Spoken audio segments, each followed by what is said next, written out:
All right, welcome back to Ask Coach Nate, episode 23.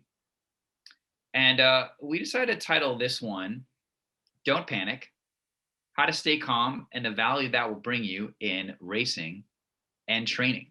So Nate, why don't you just start with what do we even mean by not panicking and staying calm? And of course, how would that add value to somebody in their training or racing?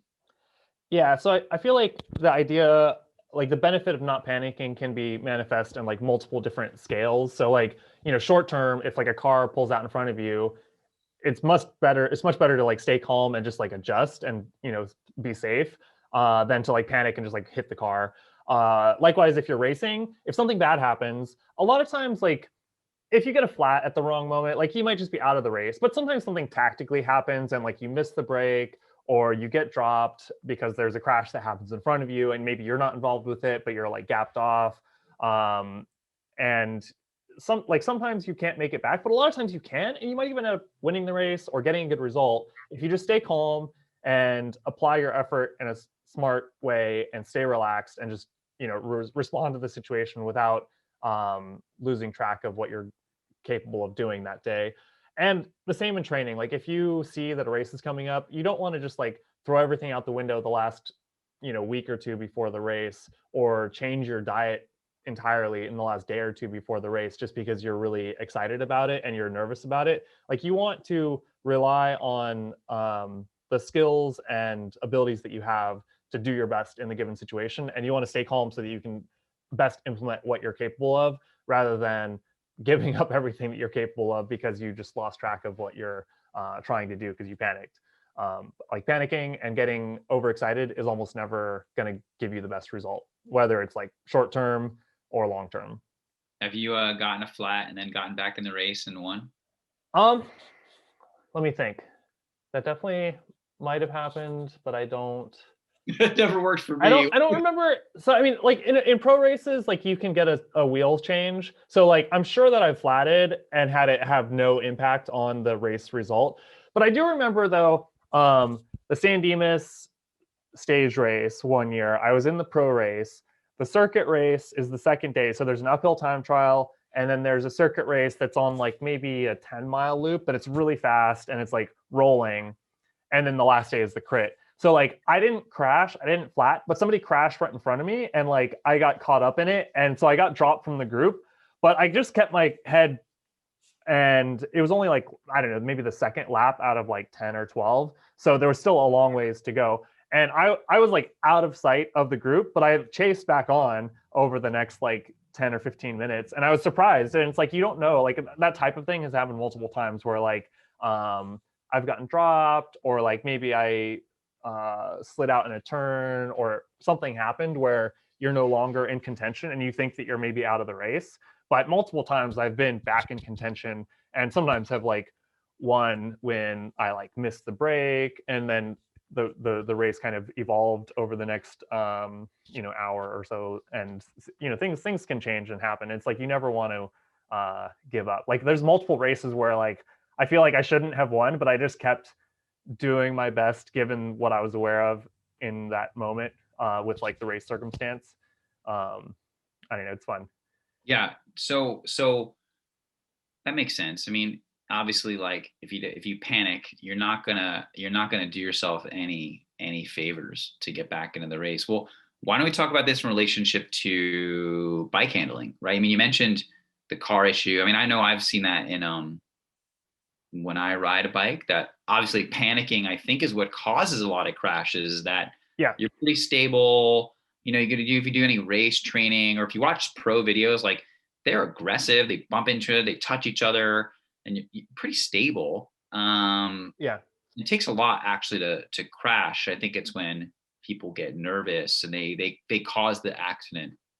Yeah, Um, it's like usually inattentiveness or overreaction or like tightness that causes crashes in a lot of cases. And like so case in point, we recently had an episode about like just basic bike handling skills. And then I shared with you that Instagram video of a guy who was like getting a bottle, like so the video is from the perspective of like a camera mounted on somebody's seat post looking back at the people in their group, and it's like a group ride with like 4 or 5 riders. And so this guy gets like a bottle, he's drinking from it, but then he's overlapping wheels, and you can see that he like veers and touches wheels while he has a bottle, and he crashes and then takes out the other 3 riders behind him, just from like pure inattentiveness and like doing a novice mistake. And I've seen that in races, like people in a break, they're like the 3rd rider in a group of 3 and they're trying to check the gap, but they are overlapping wheels. So like when they're looking back, they veer a little bit and they touch wheels and go down. And it's like, pretty novice mistake that they could have avoided if they were just being more attentive. But Yeah. yeah, I mean, the other day, I was riding, somebody pulled out in front of me. I was in the middle of a turn going like relatively fast. And if I had panicked and just like slammed on my brakes, I would have hit the car. So I just straightened out and hit my brakes and stopped adjacent to the car in front of them. But it's like the only reason that was not a big deal is because I was calm, and I've had plenty of instances like that in races or in traffic where people do things when they're not paying attention and it puts you at risk. But if you are put at risk, like panicking is almost never the solution. It's almost always going to yield a worse result than staying calm and just adjusting. Yeah. So how do you get better at it? You get more confident, which would ultimately lead to you being able to stay calm. I mean, I think a lot of it is trying to give yourself a margin of error given whatever your skill level is, so that you're never at the limit of what you can handle. Because like if you are descending like a madman, that might be fun. And if the road is closed and it's totally safe, go for it. That's great. Like if you're in a race and there's a road closure, fine. But if it's, just a normal training ride and there's traffic and you don't know what's around the turn, like even if you could take the turn at full speed, you don't know what's around the turn, so you should always give yourself a small margin of error and then make adjustments as things come up, like if there's gravel or if somebody pulls out in front of you, or if somebody's driving slow and you're on a descent and you come up on a car really quick. um, but yeah, I mean, just be practicing being within your limits, getting a good feel for your bike, and being attentive, like never totally zoning out, so that you can adjust when you see things happen, is really good. And I think sometimes it's also good to just like imagine or role play in your head what you would do if something were to happen. So for example, if you were going down it like through a turn with speed and then you pinch flat because there's a rock that you don't see and you suddenly lose pressure and you have no traction on that tire, like you want to straighten out and come to a stop, in a reasonable amount of time, but you can't just slam on your brakes. You can't try to continue the turn with the same degree of lean and tightness. Like you have to straighten out because you don't have traction. And if you anticipate that, you just want to like, I don't know, be very soft in your response, and not like overcorrect. And Yeah. that's definitely true in racing. That was what happened to me. Actually, it happened twice at 2 blowouts descending. Like it's funny how flats just seem to come in pairs. Um, yeah, and like ultimately the goal is to just not, you can't let it affect you. Just stay calm. They can be scary because they're loud, and then all of a sudden now you have no air pressure. If you're going really fast, it's not going to be great for turning and cornering or bike handling in general, right? So for me, like, yeah, you just kind of feather the brakes and you pull over and you fix it, right? I guess what I was thinking, like where I learned to feather the brakes and kind of handle the bike really well was in pace lines. So in a Yeah. pace line, there's a very specific approach that you need to take to handle your bike and handle the speed. You can't just slam on the brakes or the pace line, right? It's all got to work a kind of certain way. It's gonna be very fluid with the Yeah. way they ride in groups. Yeah. You can never make major adjustments, whether it's the line that you're taking or the speed that you're maintaining when you're riding in a group. And the same thing is true if some emergency comes up, like you flat or like somebody pulls out in front of you. Like you might slam on the brakes, but you might need to straighten out so you're not cornering and slamming on the brakes. Or if you flat all of a sudden, like you can't assume that you have a lot of traction. Um, but also you can't just be like go rigid. You have to kind of surf the bike. Like Yeah, I think surfing is a good analogy for a lot of things in cycling, because it's like whether it's how you move within the group or how you want to like lean your bike going through turns, like you want to have a good feel for it and know what it's capable of doing, and implement that feel within the context of what you're doing. All right. So, I mean, in some ways, I think it's pretty obvious. Like, hey, when you're riding your bike, anything bad happens, absolutely do not panic.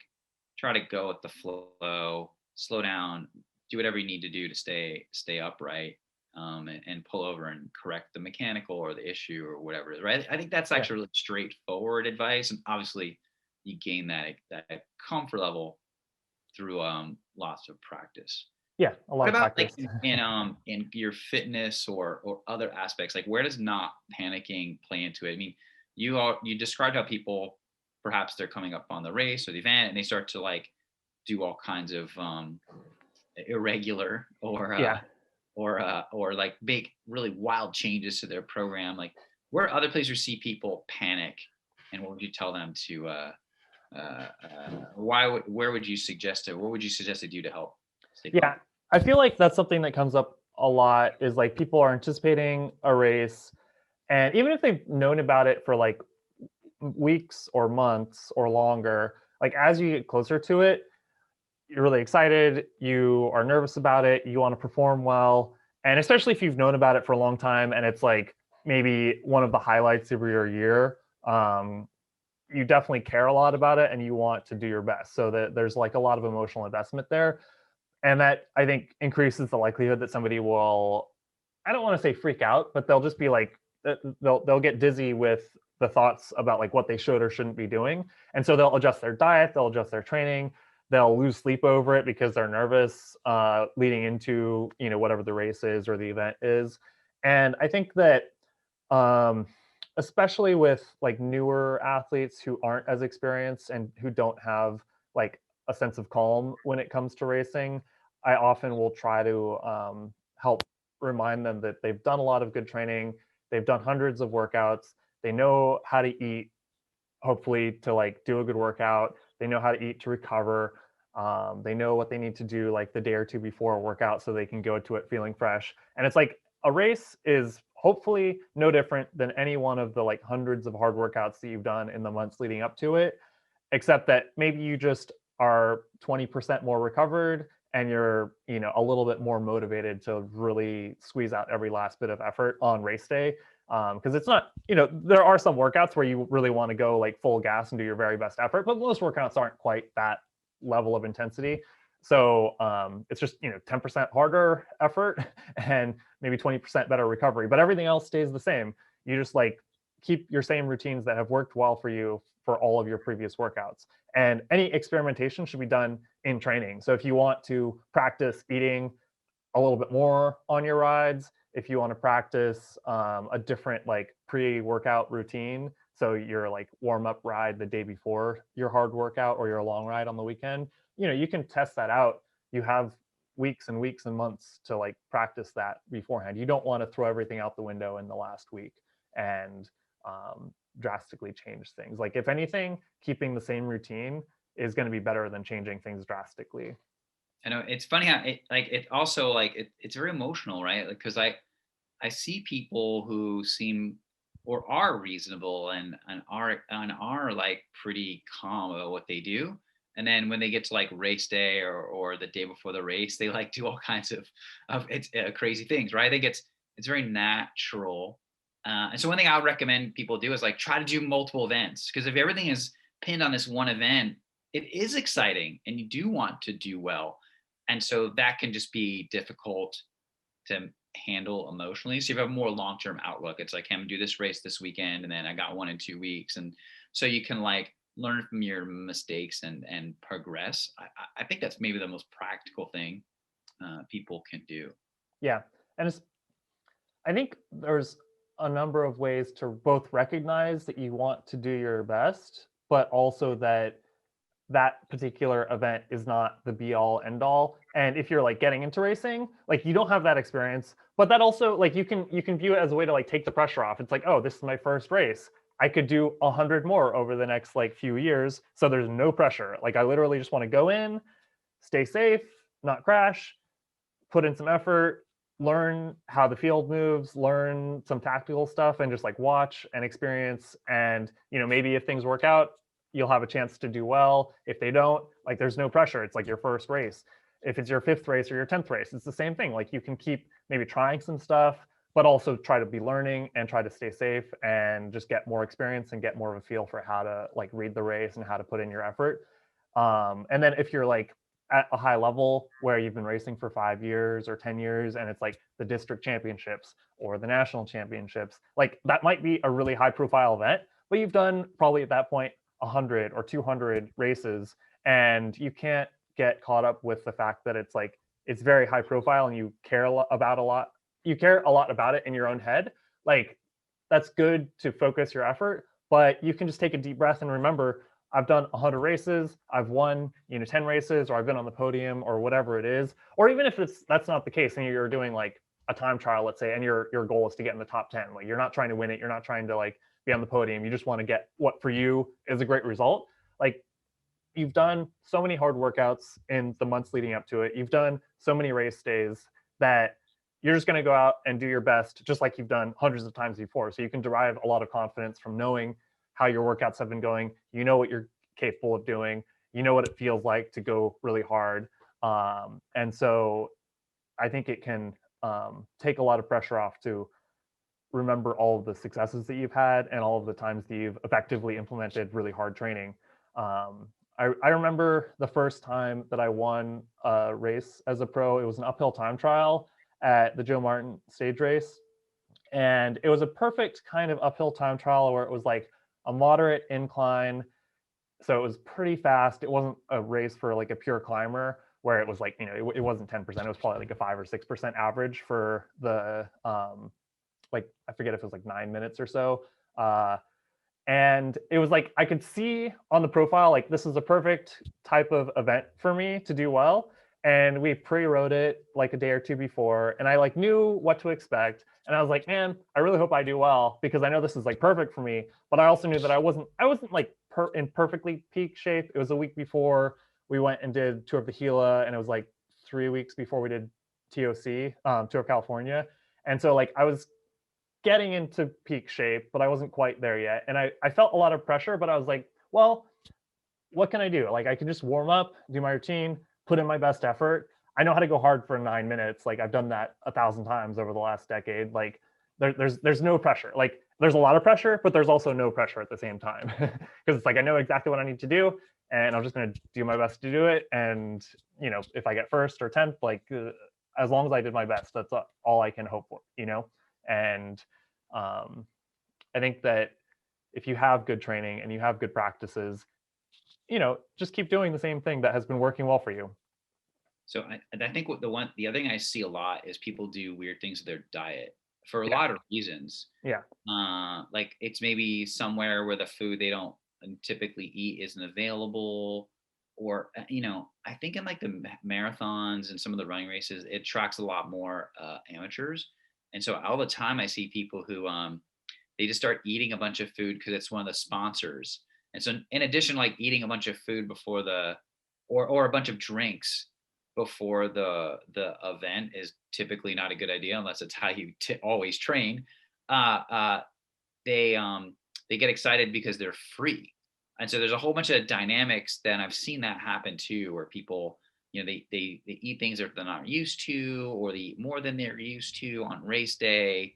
And that can like have a really bad outcome. So I was curious to understand, like when you were pro, were you really strict with like your, let's call it preparation ritual? Like, did you eat the same food and try to do it at the same time? Like how did that work for you? Yeah, so that's a really good question. I feel like what is going to be useful for different people will depend a lot on their personality. And I think it's really good to be self-aware because like if you are going to be thrown off by changes in your routine, then you should refine your routine and try to make sure that it is one that you can reliably implement repeatedly at all of the events that you care about doing it for. Like maybe sometimes for your like B or C races, like you just go into it, it's a training race, you don't care that much. But every time you like care to, you'll be able to implement it even if you're traveling.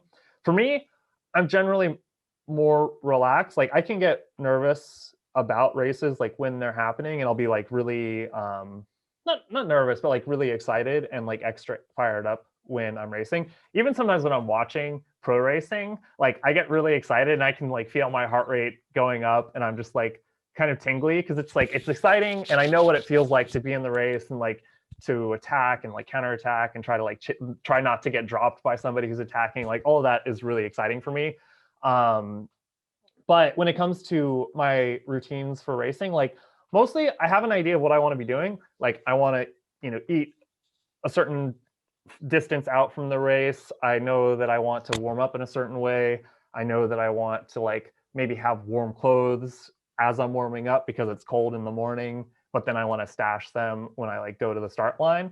But I also, for me at least, I know it is going to be really terrible if I get nervous about something that doesn't matter. So I'll have an idea of what I want to be doing. But if for some reason, like I get a flat when I'm warming up 20 minutes before the race, I'll just go back to the car and get it changed. And it's like, well, I can't fix the fact that I got a flat and that it's messing up my warm up routine. Now I just have to adjust and try to be really relaxed about it. If I like can't find exactly the right food product that I want to like stash in my pockets before I like line up for the race. Cause like, especially if you're a pro, the team car will have like bins of stuff and usually you can pick whatever you want, but maybe that we're out of like shop blocks or something like that. I'll just like take whatever I think is going to work well for me and try not to stress about it. Cause it's like, there's no point in stressing about that.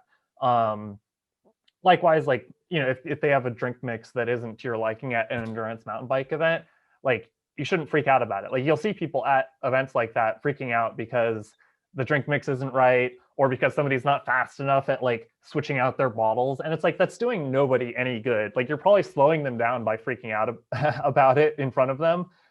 Just like stay calm and adjust. But yeah, usually I would have a routine that I like wanted to do, but I would try to be very flexible about it. And if anything, my default would be to allow myself more time than necessary to get things done.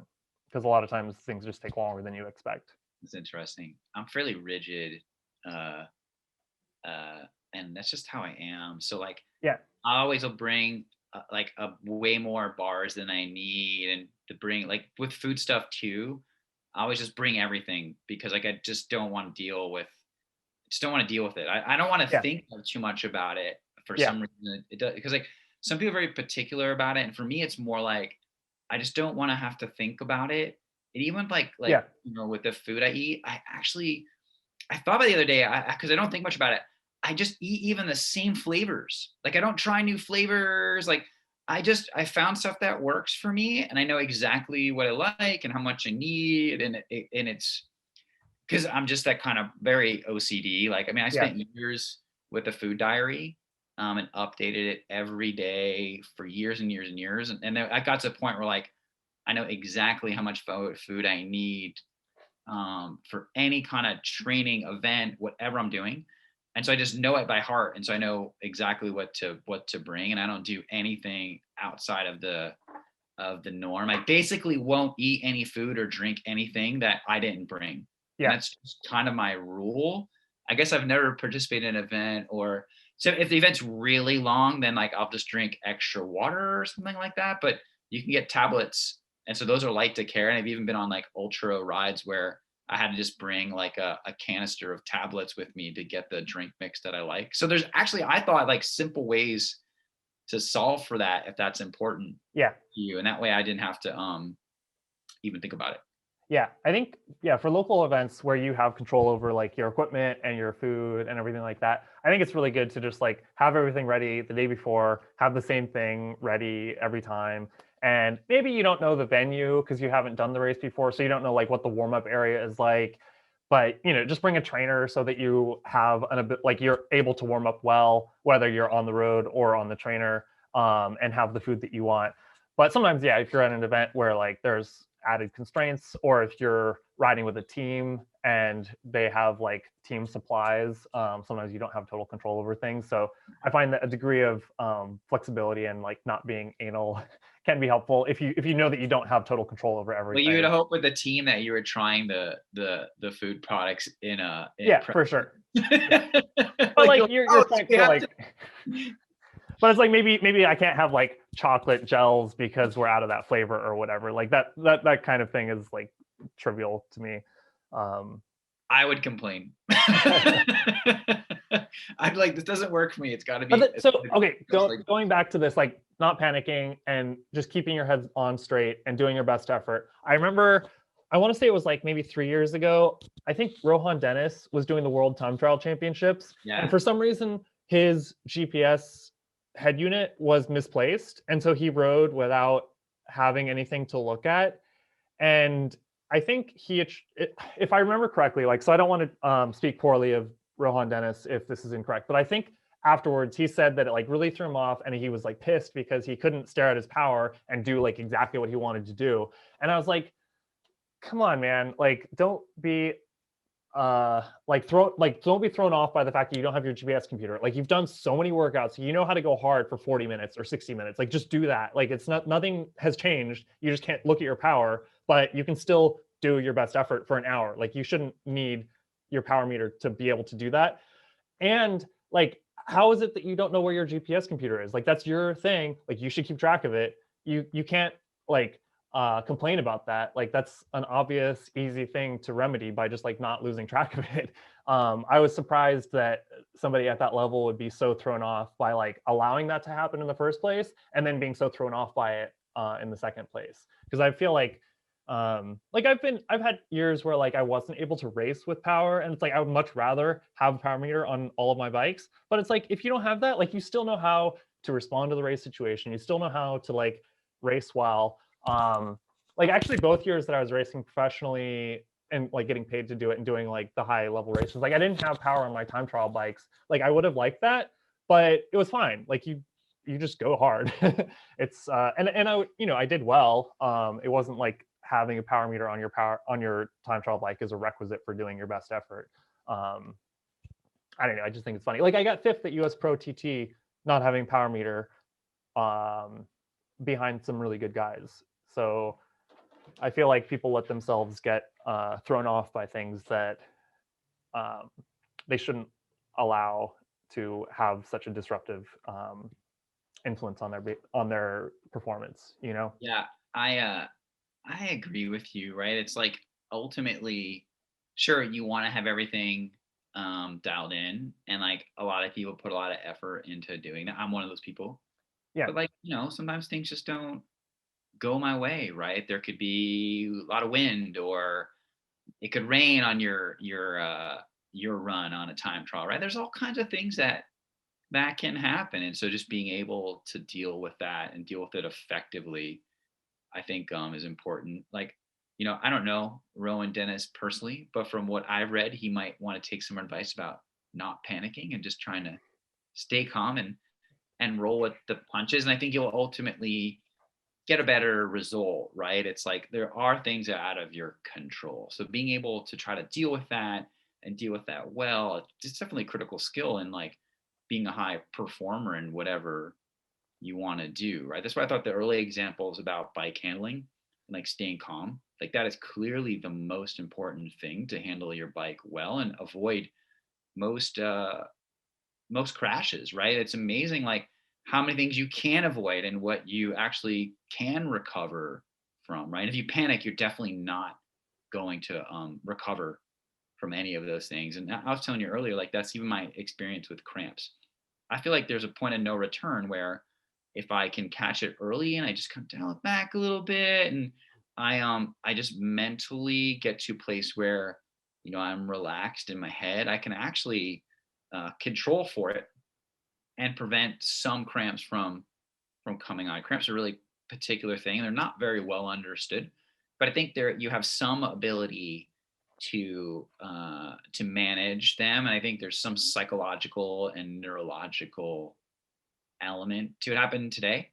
And so it was after I was done, I just was kind of doing this cool down piece, and I felt the cramps come on. And I just kind of like dialed it back and relaxed, gave myself some time, and then I was fine. I was able even to finish. So it is possible.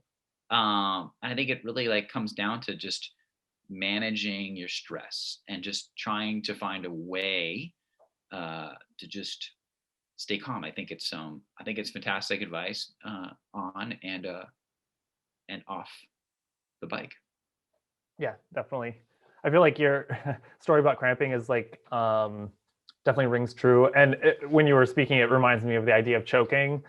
It's like Yeah. literally like choking is by definition somebody that like is skilled and maybe can perform at a certain level, but they get in their own head and they fail to execute because they were overexcited and I don't want to say self-sabotage, but like they got too caught up with their anxiety about the situation and weren't able to execute to their capacity because they weren't staying calm, even though there was maybe a pressure. And I feel like we're always experiencing pressure, and that's good. Like that's just a sign that we care about what it is that we're doing. Like you're nervous about the race because you care about it. That's the whole point. Like you want to be doing it, but instead of letting that throw you off, you should just like recognize that that's what you're excited about and that you want to do well. But you've done good training, you know how to handle your bike. Just go do the best that you can that day, and then it'll be fine. Whatever the result is, it'll be fine. Yeah, it's an interesting topic, and I think there's a lot of parallels with other things in life. I remember early on, like I met a very high level executive, and he somehow came up about anxiety and pressure. And he told me that at one point he has anxiety and he was struggling with it. He went to the doctor and nothing helped. And basically his advice was like, you know what, you just kind of have to learn how to deal with it. And that's how I dealt with it, was I just accepted that it wasn't a medical thing. It was something that I needed medication for. It was just something that I needed to find a way, and I needed to manage it mentally. And I think that's exactly what it entails in racing and training and endurance sports. Is there's pressure and there's anxiety and there's challenges and there's all these opportunities where it's very easy to panic. But you just have to find a way. Like there's no secret. It's just something that you work at, and I think just be intentional about, and like slowly over time you'll get better. So maybe the key thing is just having a long-term mindset. Yeah, and I think especially for endurance sports or sports in general, that's one thing I really appreciate about them is that if you are, let's say, training for some racing that you're doing later this season, like every workout that you do can be seen as both like good training for your body physically, but also a challenge for you mentally to like come to it and try to execute whatever it is that you're trying to do that day. And even though the stakes are much lower, like there are still stakes and you still want to like go to your intervals, or you want to go to your easy ride and implement it successfully by not doing intervals randomly. And you can like check in with yourself psychologically as you're implementing your training as well as physically. I feel like sometimes people like divorce the two and they think that race days are like stressful and training days are somehow different, but it's like they're not. Like the stakes are maybe just a little bit higher for your race days and you're maybe just a little bit fresher and it feels different, but it's like it's not substantially qualitatively different than just going out and doing a hard workout any given Saturday. Well, hey, anything else you want to add to people, or advice you have for they can avoid panicking and stay calm? No, I mean, I think just repeatedly challenging ourselves in training and recognizing that that's what we're doing can help bring both physical and psychological confidence that we can bring to whatever it is that we're trying to execute on race day or on our event day. And we might be excited, we might be nervous, but that just shows that we care about it. And we can recall all the times that we've overcome challenges in training, all the times that we've done good training and like really exerted ourselves. We can remember all of our nutritional practices and just implement those yet again for the 100th time, for the 1000th time for race day. And you don't need to change anything more than 10 or 20% for race day. Yeah, I mean, all you gotta do is calm and have fun. Yeah, for sure. Excellent. Well, hey, like the video, subscribe to the channel, and we'll see you back here next week.